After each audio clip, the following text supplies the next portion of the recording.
O ano era 2047. Faz 25 anos desde que os portões do inferno se abriram por toda a Terra. O mundo mudou e o fim da humanidade chegou, exceto para uma pessoa. O protagonista. A cena corta para um bar. O protagonista puxa uma garrafa de vinho, enquanto a cabeça de um demônio fala sobre o rumor de um humano que caça demônios de nível alto e se questiona como isso é possível. O protagonista diz que ele logo descobrirá. Chegando no local, o demônio se assusta e questiona: isso é aquela missão? O protagonista diz que sim e explica que após a humanidade desaparecer, aquele que oferecer 666 mil cabeças de demônios de alto nível pode tirar a linha do tempo e voltar no passado. E olhando para o demônio, ele diz que ele era o último. A cabeça decepada começa a xingar e pergunta: que merda você está tentando alcançar com isso? Acha que pode mudar o futuro voltando no tempo? O protagonista responde que quer ver sua filha. O demônio zomba dos seus motivos. Então o protagonista se irrita, dizendo que por aquele motivo ele viveu 25 anos naquele inferno, enfiando a faca na cabeça do demônio. O demônio pergunta se ele esperava que as fases ficariam paradas. Então o protagonista responde que foram elas que criaram aquelas missões e que elas que se fudam. Ele finaliza o demônio, dizendo que irá matar todos que entrarem no seu caminho. Então uma luz forte emana pelo céu e ele acorda em seu corpo no passado. Após raciocinar por alguns segundos, sua primeira reação é ir correndo para o quarto de sua filha. Logo em seguida, ele tem um flashback que é mostrado ele no passado segurando sua filha para que ela não caísse de um prédio. Ele clama para Deus para que salve sua filha, mas de repente um demônio gigante surge e a devora. Ao ver que sua filha está segura e lembrando do passado, ele se ajoelha e agradece a Deus por ter voltado. Logo em seguida, ele se lembra que essa felicidade não durará por muito tempo, pois quando o portal se abrir, o mundo irá mudar completamente. Então, ele resolve ir à cozinha beber água, enquanto reflete como sobreviveu sozinho por 25 anos no passado. Ele se questiona se pode suportar aquele inferno enquanto protege quem ama, mas logo percebe que não tem o direito de pensar isso, pois ele precisa protegê-la, mesmo que morra tentando. Olhando para sua mão, ele percebe que seus poderes não sumiram. O sistema avisa: você adquiriu o espírito mágico, o espírito te observa. Então, o protagonista vê o retrato de sua esposa e começa a se sentir triste por sua falta. Foi quando um espírito aparece e o abraça. Vestindo seu casaco, ele se pergunta se readquiriu seus poderes por ter alterado a linha do tempo, ou se era a habilidade de um regressor. Em 3 dias a partir de hoje, o portão do inferno se abrirá, mas em 3 dias antes da abertura do portal, existiam pessoas que já sabiam sobre a sua existência. Eles são os 8 profetas escolhidos pelas 8 fases. Esses 8 profetas são conhecidos como as 8 estrelas marciais. Eles são reconhecidos como os salvadores da humanidade, que demonstraram grande velocidade de crescimento de poder. O protagonista fala que agora que tem as memórias dos 25 anos que sobreviveu, ele conseguirá obter várias conquistas e recompensas que os outros profetas conseguiram e ele não. Agora, de frente para uma estação, ele diz que iniciará seu monopólio. Descendo as escadas da estação, ele percebe uma movimentação estranha dentro de uma loja. Então, ele abre essa porta e um homem suspeito está sentado em uma cadeira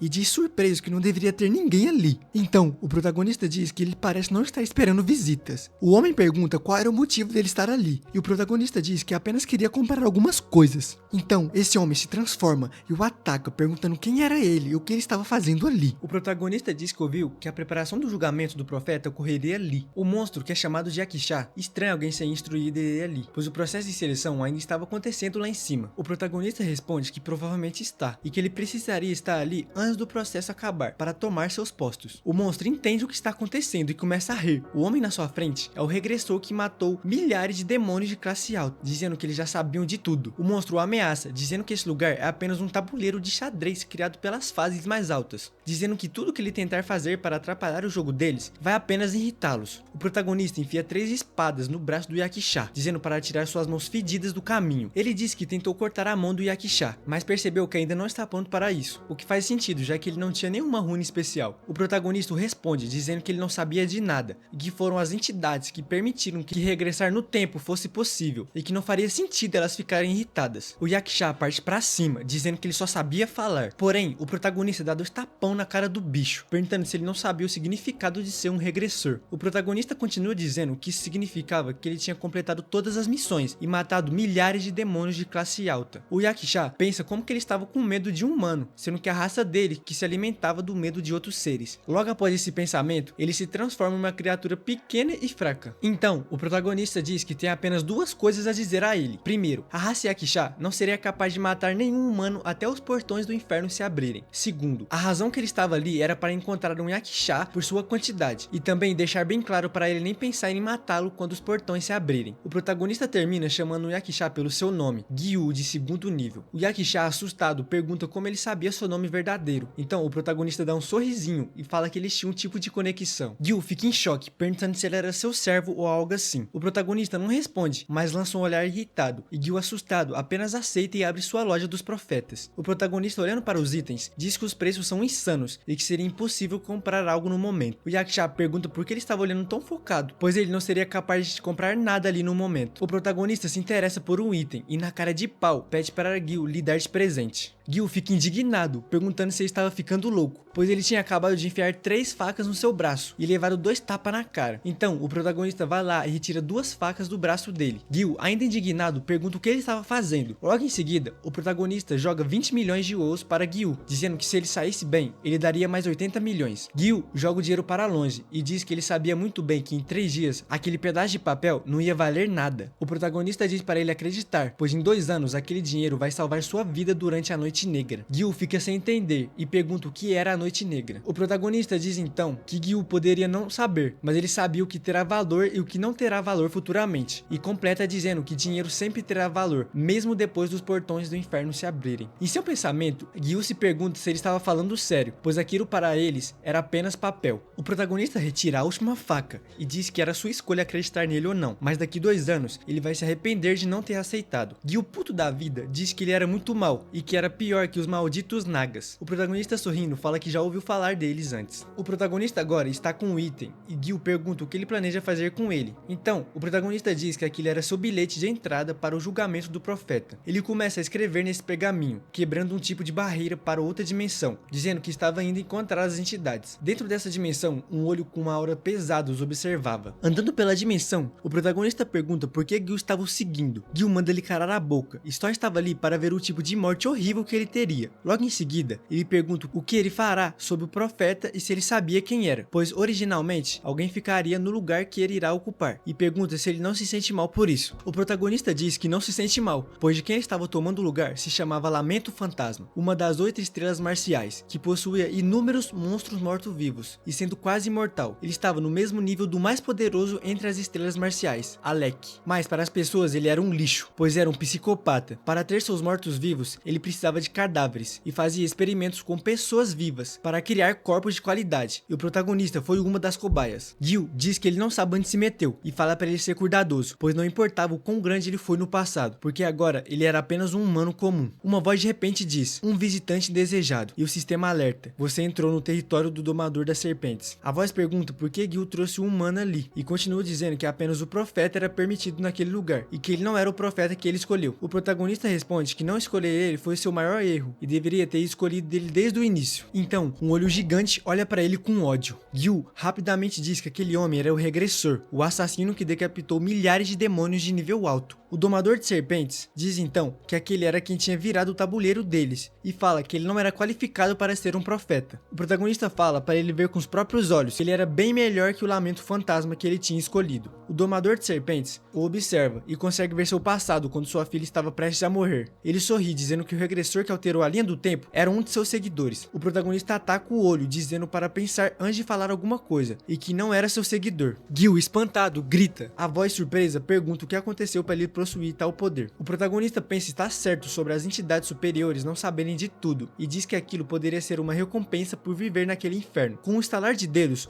um círculo de chamas roxas é formado entre o protagonista e o Gil. E ao longe, o domador de serpentes, sentado em um trono ao redor de cobras gigantes, pergunta novamente como ele tinha esse poder. O protagonista então responde, dizendo que o profeta que ele escolherá foi dado a ele. A entidade diz que por o protagonista ser um escravo devoto a ela, teria o direito de conversar com ela. O homem que decapitou milhares de demônios. Existiu alguém assim? Ele se questiona. Quem fez isso provavelmente foi o observador do sol e da lua. Achei que era uma conquista inútil, diz ele. Ele fala que está tocado, que ele precisou ultrapassar um bloqueio e foi até ela por conta própria. Mas aquilo era uma pena, pois ela já havia escolhido um profeta, e completa dizendo que suas decisões são absolutas. O protagonista diz a ele que não, e pergunta se ele não sabia os requisitos para regressar. A entidade o questiona, perguntando o que ele estava falando. Ele continua dizendo que significava que ele foi o único humano sobrevivente, e que o escolhido dela e todos os outros profetas haviam morrido antes dele. Ele diz que não está ali para implorar pela posição de profeta, e sim dando uma chance a ele. Ele continua dizendo que se ele não o escolhesse, estava tudo bem,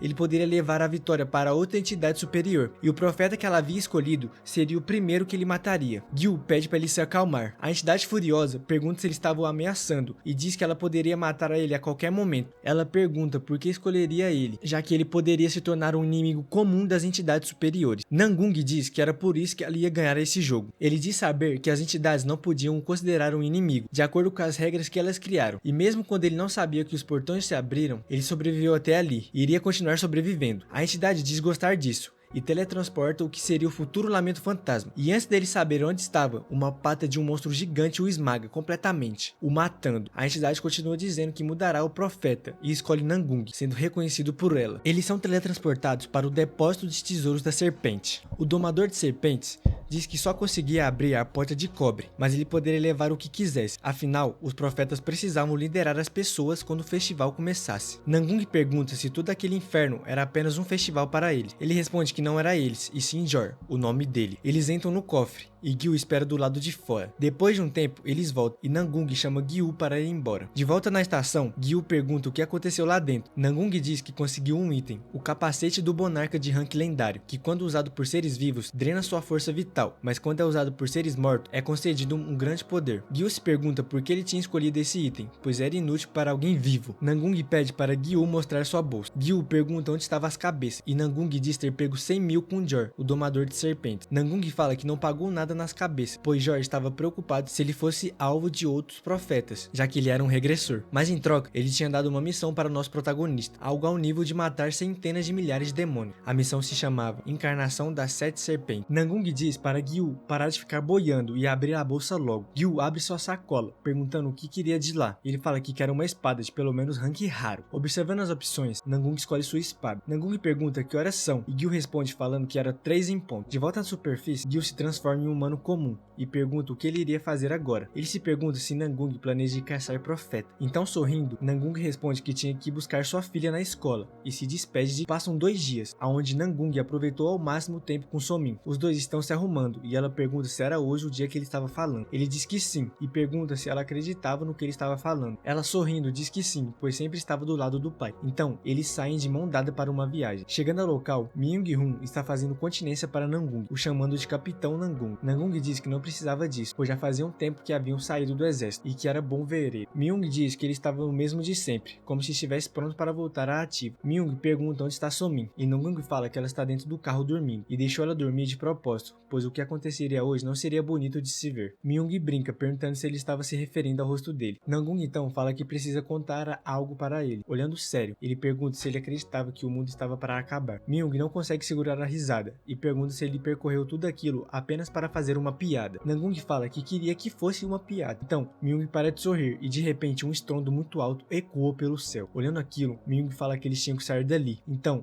Nangung puxa sua espada com uma aura vermelha e diz que irá matar todos eles. De repente, milhares de goblins saem de um portal, atacando todos que vêm pela frente. Myung diz para eles saírem dali rápido. Nangung olha para trás, dizendo para Myung que eles iriam sobreviver juntos dessa vez. No mesmo momento, 3 goblins pulam para o atacar. Ao ver isso, Myung grita pensando que Nangung ia morrer. Então, com apenas um golpe, Nangung finaliza os goblins. Myung fica impressionado e pergunta o que ele estava planejando, e Nangung apenas pede por favor que ele traga Somin. Myung, batendo continência, sai correndo dizendo que voltaria. Então, Nangung continua eliminando os goblins, enquanto observava o portal no céu em formato de olho, de onde saía os goblins. Então, ele lembra das palavras do domador de serpentes, onde ele fala que se ele deseja salvar alguém, ele estaria destacando a vida dos outros. Então, ele deveria ser egoísta, e independente do que ele fizesse, ele sempre seria um hipócrita. Logo ele pensa que deve ser forte, caso venha enfrentar o caminho dos hipócritas no dia. Então, segurando sua espada, ele diz para os espíritos da terra natal aparecerem. Então, 3 mortos saem de seus túmulos revestidos com a armadura e se tornam as invocações de Nangung. Myung, já com Somin nas costas, está cercado de goblins, se perguntando se ela havia se machucado e como ela estava dormindo nesse caos. Então, ele se distrai olhando para o portal gigante no céu com milhares de goblins caindo dele. De repente, um goblin pula para o atacar e no último segundo, uma das 3 invocações de Nangung o salva. Nangung se aproxima e Myung Myung pergunta o que estava acontecendo e quem eram aquelas invocações. Nangung diz que irá explicar melhor depois que lhe entregar a espada, dizendo que ele era muito bom no Kendo. Myung fica com receio, fala que tinha prometido nunca mais pegar uma espada de novo, mas tinha que salvar vidas, e pede desculpas para seu mestre por ser um discípulo imprestável. Pessoas estão gritando e uma criança chorando por ajuda, enquanto sua mãe de longe tenta ir salvá-lo, mas é impedida pois ela iria morrer se fosse ajudar. Então, um Goblin parte para cima da criança, mas rapidamente Myung chega para o finalizar e fala para a criança voltar para sua mãe. De longe, Nangung observa Myung, dizendo que não podia mostrar seu poder em público, então precisava confiar em Myung para liderar as pessoas. Na sua vida passada, Myung era líder do clã dos Guardiões Armados, conhecido como Myung da Espada Taisan. Nangung, entretanto, diz que ajudaria pelas sombras. Então, Myung e as sombras de Nangung terminam de matar todos os goblins. Myung diz que finalmente poderia descansar, mas de repente um goblin gigante aparece, um goblin guerreiro. O goblin ataca Myung, o fazendo defender, mas acaba sendo jogado para longe. Mas logo o goblin se distrai indo em outra direção. Myung pergunta o que era aquela coisa e por que parou de atacar e saiu. Nangung responde que ele deve ter ido em direção ao santuário, um local construído para oferecer colheitas ao Lorde dos Goblins. E eles planejavam definir a torre memorial como uma base deles, e se eles não encontrassem, os números deles aumentariam rapidamente. Myung fica irritado por saber que eles iriam fazer uma coisa dessas com uma torre memorial, mas Myung pergunta como ele sabia dessas informações, e Nangung diz que era sua segunda vida. Myung fica motivado, fazendo essa pose aí, dizendo que já esperava isso dele, então devia estar chato passar tudo aquilo de novo, e deveriam terminar com aquilo logo. Nangung diz para ele se acalmar, pois não era apenas finalizar aqueles malditos. Para acabar com os planos deles, tinham que matar o chefe mundial, o Lorde dos Goblins. Enquanto eles observam o Lorde, Myung diz que ele aparenta não aguentar um soco, diferente de seus guerreiros. Nangung fala que ele usa magia, e por essa razão eles o seguiam. Myung pergunta se Somin iria ficar bem. Então, Nangung diz que colocou ela para dormir para o caso de uma situação como essa, e fala que não tem necessidade de se preocupar, pois ele pretendia invocar os soldados espíritos dessa vez. E um espírito aparece atrás dele. Ele fala para Myung que devia se preparar, pois no futuro várias coisas iriam surpreendê-lo. Nangung lança uma faca no olho de um Goblin guerreiro, o deixando sem força, e enfia 2 tranquilizantes no Goblin. Logo em seguida, Myung aparece tentando cortar o pescoço dele, mas não consegue. Nangung diz para eles acabarem com isso logo, jogando mais 3 tranquilizantes no Goblin, o deixando fraco. E Myung, uma vestida, consegue cortar a cabeça dele. Myung começa a conversar, e Nangung fala para ele não abaixar sua guarda, e para ir em direção ao Lorde. Mas rapidamente, o Lorde se teletransporta para o lado de Myung, e solta um raio de magia. Então, Nangung grita por Myung. O soldado espírito rapidamente consegue defender o golpe, mas é derrotado logo em seguida. Myung parte para cima do Lorde, mas ele defende com um feitiço de escudo, e lança Myung para longe. Ele pergunta para Nangung o que eles deveriam fazer, e ele responde que devem esmagá-lo com força bruta. Myung fala que isso seria impossível, e Nangung diz que isso não existe. Ele entrega a espada novamente para Myung, e fala para ele não soltar a espada. A espada é um item amaldiçoado, com uma alma ligada a ela, e repete para ele nunca soltar a espada. Então, ele coloca sua mão no ombro de Myung, e ativa sua habilidade, Olho da Alma. Então, uma aura começa a subir diante de Myung. O Lorde, vendo aquilo, grita para todos os Goblins indicando para todos atacarem eles. Rapidamente, eles começam a correr na direção deles. Nangung puxa uma adaga e a lança, queimando todos os Goblins para ganhar tempo. Myung, já consumido pela aura, parte para cima do Goblin com um golpe colossal, conseguindo atravessar o escudo e golpeando no coração, assim eliminando o Lorde dos Goblins. Por terem derrotado o Goblin, baús aparecem como recompensas. Myung pergunta o que era aquilo, então Nangung fala que era hora de pegar suas recompensas. Dentro de um dos baús, tinha o coração do Lorde dos Goblins, de nível raro, que era um ótimo item para quem usava magia, mas ele não seria efetivo para eles, pois não tinham talento para magias. Quando Nangung iria guardar o item, o sistema recusa e recomenda um indivíduo. Nangung diz que aquilo era estranho, pois nem ele nem Myung tinham talento para magia. Então, o sistema diz que o alvo adequado foi confirmado. Então, o item voa até Somin, com potencial para magias classe lendária. Nangung, olhando para Somin, pensa nunca ter imaginado esse potencial nela, embora seja normal, pois ela perdeu logo depois que o portão do inferno se abriu, e pensa que não era apenas um potencial lendário, mas com um desenvolvimento excelente, e mesmo na sua vida passada nunca tinha encontrado alguém assim. Então, ele diz que isso talvez significasse que ela estava destinada a sujar as mãos de sangue. Myung diz que ele poderia escolher não despertar a magia de Somin, pois até para eles que são adultos, era difícil de lidar com monstros, e completa dizendo que mesmo que o mundo virasse um inferno, as crianças deveriam viver mais felizes. Então, Somin acorda e vê seu pai e Myung do seu lado. Ela pergunta o que havia acontecido, e fica em choque quando vê várias pessoas e goblins mortos. Ela fica decepcionada, pois pensou que eles passariam por tudo juntos, então Nangung pede desculpas. Um garoto de repente chega chorando e puxa a blusa dela, e aponta para sua mãe morta, dizendo que os goblins a mataram. Então ela o abraça enquanto ele começa a chorar sem parar. Os dois de longe observavam tudo, e Myung diz que ela estava sendo corajosa e provavelmente tinha puxado Nangung. Nangung diz que ela puxou a mãe, não ele, pois ele era fraco, pois tentou trancar a filha construindo muros altos por causa do seu medo. Myung fala que isso é algo natural, pois ele era pai. Somin chama por seu pai, pedindo para levar o garoto com eles. Nangung diz que não, pois haveria abrigos na Grande Guerra e ele ficaria mais seguro lá. Ela diz que ele estava completamente sozinho e que isso era horrível. Nangung continua dizendo não, então ela fala que quando a mãe morreu, ele não estava lá com ela. De repente, Jor, o domador de serpentes, sai de um portal atrás deles e começa a dizer que ele havia avisado e pergunta se Nangung achava certo um cara que controla os mortos caminhar na trilha dos vivos. Ele diz que por eles terem derrotado o Lorde dos Goblins, as coisas ficariam muito alteradas. Nangung pergunta se não era melhor assim, cimentando na ativa. Jor diz que sim, mas os superiores dele foram contra Nangung controlar os mortos antes do festival começar. Nangung diz para mandar eles se fuderem, mas Jor fala que eles estavam certos, pois não é equilibrado, pois ele controlava as almas dos patriotas e podia usar poderes dos heróis e deuses antigos. Ele se opõe, dizendo que Jor deveria o defender com os status que tem. Jor sabia que ele iria falar isso, então ele foi ali para oferecer um compromisso simples: uma vida por uma vida. Já que ele tinha absorvido vários espíritos, ele tinha que pagar o preço por isso, e a regra era sempre uma troca equivalente. Mas como eles também tinham culpa, iam apenas encerrar esse assunto com apenas uma vida, e aponta para a criança abraçada com Somin, dizendo que era melhor matar ele agora do que virar um fardo futuramente. Somin grita perguntando que besteira era aquela, e mete um soco na cara de Jor. Jor revida com tudo, jogando a garota com muita força contra a parede. Nangung e Myung tentam revidar, mas acabam presos pelos poderes de Jor. Ele diz que até gostava de Nangung, mas sua filha havia passado dos limites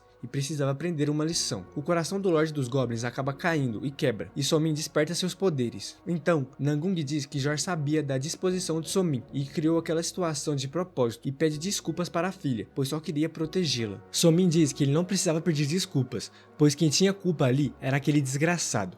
Então, Somin desperta sua magia, ficando agora com os olhos de cores diferentes, e rapidamente ela lança um vazio roxo em direção de Jor. A entidade apenas suga esse poder rapidamente e percebe que aquilo que a garota usou era magia nível mística, e diz para Nangung que a filha dele era mais interessante que ele. Somin diz para ele não se mexer, mas logo em seguida ela acaba desmaiando. Jor caminha até ela dizendo que era óbvio que ela desmaiaria, porque o poder que ela usou consome muita mana e ela era apenas uma criança. Nangung corre até ela gritando para Jor não tocá-la, pois não importava se ele era um ser de nível alto, ele apenas o mataria. Jor diz que apenas estava tentando ajudá-la e que ele deveria agradecer sua filha, pois as entidades superiores haviam gostado dela e deixaria isso passar. Mas agora ele deveria não apenas defender sua filha dos monstros, e sim também dos seres superiores que estão interessados nela. Jor joga um objeto em forma de círculo da cor vermelha, dizendo que aquele objeto era para ser feito depois que o castelo do Goblin fosse concluído. Ele fala que os superiores queriam dar aquele item como recompensa do próximo festival, mas ele havia pegado antes. Ele termina falando que ficaria de olho em Nangung no futuro e vai embora pelo seu portal. Agora, Somin acorda dentro do carro e pergunta o que havia acontecido. Myung diz que ela havia gastado muita mana e acabou desmaiando. Então ela se lembra e pergunta onde estava aquela criança que havia perdido a mãe. Myung diz que Nangung havia o levado para o abrigo em Danjun. Ela puxa os cabelos do pai, dizendo que queria que ele ficasse com eles. Nangung fala para ela que ele estaria mais seguro em Danjun, pois aquele abrigo estava protegido por um homem chamado Jin Seung-hook, o que fazia aquele abrigo ser o mais protegido da Coreia do Sul. Ele completa dizendo que ele era um homem confiável e que havia conhecido ele na vida passada. Emborrecida, Somin pergunta se lá era o lugar mais seguro da Coreia,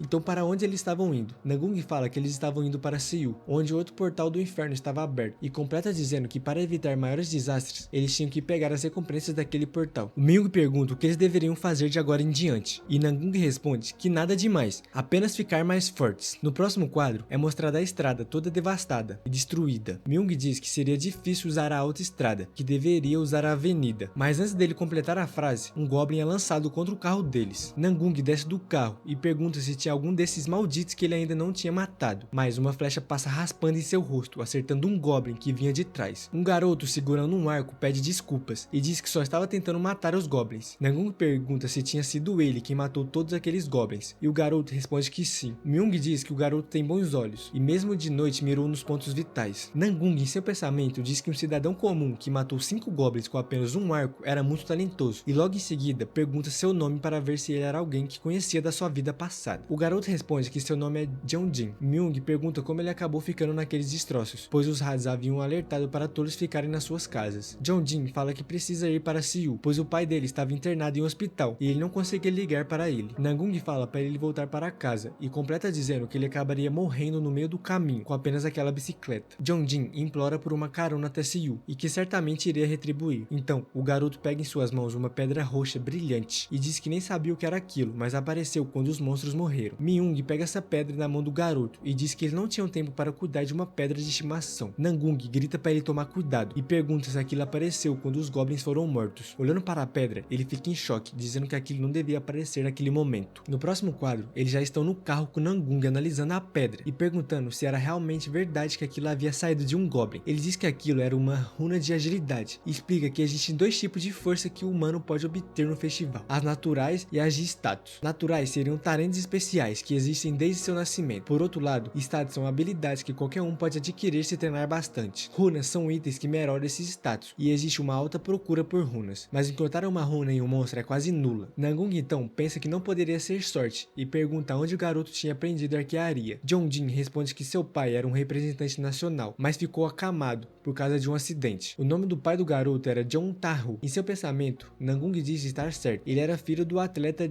Jeon Tahu, que em sua vida passada era um mestre rúnico, possuindo um talento natural raro. Vários clãs ao redor do mundo tentaram recrutar, mas por um acidente ele ficou em coma por 7 anos. Enquanto isso, a Santa Aira, uma das 8 estrelas marciais, gastou uma fortuna em um elixir, mas apesar de seu título, ela fazia atos malignos por trás das câmeras, como matar Jeon Tahu por recusar a oferta de um clã. Myung então pergunta se eles deveriam ir ao hospital. Nangung fala que eles fariam uma parada antes. Jeonjin diz que ele havia prometido levar ele até o pai. Nangung diz que não iria mudar nada e ir lá agora, pois o hospital estava seguro, e diz que era melhor ele juntar as cabeças para depois irem para o hospital. Jeonjin pergunta o que ele estava querendo dizer com aquilo, e Nangung diz que era para comprar um elixir para curar seu pai, mas o elixir custava 400.000 cabeças, o que era muito caro, e o melhor lugar para pegar essas cabeças seriam na dungeon. Myung diz que o garoto era sortudo, pois eles estavam indo para essa dungeon. Somin diz ao garoto que o pai dela estava na segunda vida, e diz que se ele juntar a eles, teria muitas recompensas. O garoto não acredita no que ela fala, e pergunta onde compraria o elixir. Nangung diz que ele logo saberia, mas logo em seguida, algo cai na estrada vindo do céu, causando uma explosão. O protagonista diz que foi bem na hora, e quem havia causado essa explosão era Gyu, o Yakusha. As pessoas começam a perguntar o que estava acontecendo. Gyu estava em cima de vários carros, e diz que será breve. Ele começa a falar que as fases lhe ofereceram uma chance de despertar, mas as pessoas assustadas começam a correr e gritar. Gyu fica sem paciência e os ataca com um rugido, causando um buraco na estrada. Ele continua dizendo que todas as informações necessárias seriam automaticamente implantadas na mente deles, então não seria necessária uma explicação detalhada. Mas logo em seguida, um carro começa a buzinar, e ele se pergunta que tipo de vagabundo estava buzinando aquela merda. Então, Nangung sai do carro, o chamando de fudido. Gyu fica assustado por ver que era Nangung que estava ali. Myung pergunta se era aquele Yakusha que Nangung havia falado, e diz que ele parecia ser mais forte que um Goblin. Gyu fica furioso por ser comparado com um Goblin, então ele começa a se aproximar cheio de ódio. Mas quando ele chega perto de Nangung, ele começa a conversar como um cachorrinho assustado. Ele pergunta para Nangung como que ele sabia que ele estava ali, e pede para ele ter piedade, pois havia muitas pessoas ali. Nangung é breve, e pede para ele passar tudo, bem no estilo RJ. Gyu fica sem acreditar, e fala que mesmo eles não tendo o contrato, ele ainda queria sua bolsa do coração. Então, Nangung pergunta se ele preferia dar o elixir a ele. Eles conversam por um tempo, e Nangung volta para o carro. Somin pergunta o que eles tanto conversaram, e Nangung responde que apenas gastou sua mesada para comprar alguns suprimentos, pois precisavam deles para sobreviver lá dentro da dungeon.